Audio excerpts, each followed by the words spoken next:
లైంగికేచ్ఛలను ప్రేరేపించు వాటి నుంచి పారిపోవలెను.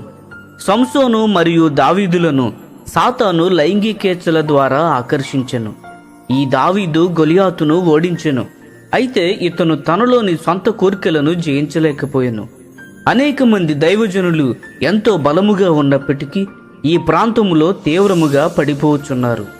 ఈ ప్రాంతములో ఎవరైతే నైతిక క్రమశిక్షణ విషయంలో జాగ్రత్త లేకుండా అదుపు తప్పి ఉందరో సాతాను యొక్క ఆయుధమునకు ఆహారముగా పడిపోవు అవకాశము ఉంది. ఉదాహరణకు నేటి దినములలో స్త్రీల యొక్క సొగసైన వస్త్రములను చూడండి.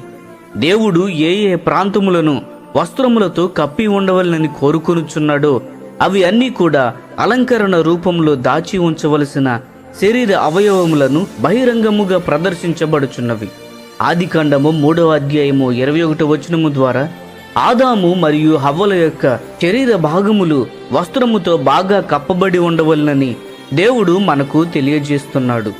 సాతాను ఎంతో జాగ్రత్తగా సినిమాల ద్వారా, రోడ్డుకి ఇరువైపులా ప్రదర్శించబడే ప్రకటనల ద్వారా, పత్రికల ద్వారా మరియు మాస పత్రికలలో అందమైన మోడల్స్ అనే పేరుతో వారి దిగంబర శరీరములను ప్రదర్శించుచున్నారు.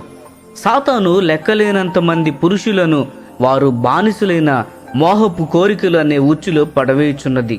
క్లిష్టతరమైన నేటి దినములలో నేను నా కనులతో నిబంధన చేసుకుంటుని మరియు నా కోరికలను నియంత్రించుకొంటిని అని చెప్పిన యోబు వలె మనము కూడా తప్పనిసరిగా మన కళ్ళను నియంత్రించుకొనవలెను.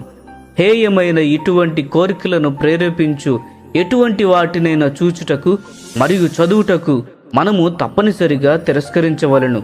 దావీదు అటువంటి నియంత్రణను కలిగి లేడు. ఆ కారణమును బట్టి అతడు పాపము చేసెను. 2 సమూయేలు గ్రంథము 11వ అధ్యాయము 2వ వచనము గమనించండి. ప్రభువా, వ్యర్థమైన వాటిని చూడకుండా నా కన్నులు త్రిప్పివేయము అని దావీదు ఈ విధముగా ప్రార్థించిన తరువాత మాత్రమే ఇటువంటి కఠినమైన పాఠమును నేర్చుకొనెను. ఇటువంటి బాధాకరమైన ప్రార్థన మనము కూడా చేయుట ఎంతో మంచిది. ప్రియ స్నేహితులారా, వ్యభిచార ఆత్మతో నింపబడిన ఈ లోకములో యోబు వల్లే ఖచ్చితముగా జీవించుటకు శుద్ధ హృదయమును నాకు దయచేయము అని ప్రార్థించదము.